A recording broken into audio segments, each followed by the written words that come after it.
Les intérêts vont être multiples, hein. Alors, bien évidemment, au niveau de l'écologie au sens large, une zone humide, hein, c'est une zone, c'est une source de vie, mais de vie multiple, hein, en termes d'espèces. Et ici, on a par exemple des milliers de libellules en ce moment, de plusieurs dizaines d'espèces.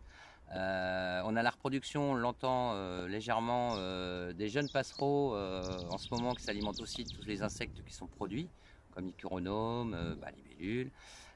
Beaucoup d'oiseaux d'eau qui ont besoin, hein, de ces zones, puisque c'est des zones aussi, il y a des sentiers de fréquentation, mais après ils vont trouver, comme derrière moi, des sirpets, des zones de végétation dense où ils vont pouvoir se reproduire en toute tranquillité, puisqu'ils vont avoir cette pellicule d'eau, hein, qui va les protéger. Ils vont entendre le danger arriver ou autre. Beaucoup de batraciens cette année, année pluvieuse. Les populations sont bien reconstituées pour les rainettes, les tritons, les marbrets, tout un tas d'espèces. Et donc c'est vraiment d'un point de vue écologique. Bientôt on va avoir les migrateurs qui vont s'alimenter de tout ça aussi au passage.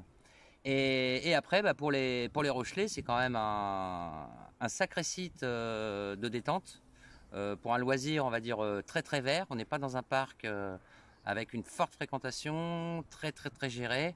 Et pour celui qui veut déambuler, même pas sans connaître les espèces, c'est vraiment un endroit où on va se reposer le cerveau, hein, vraiment.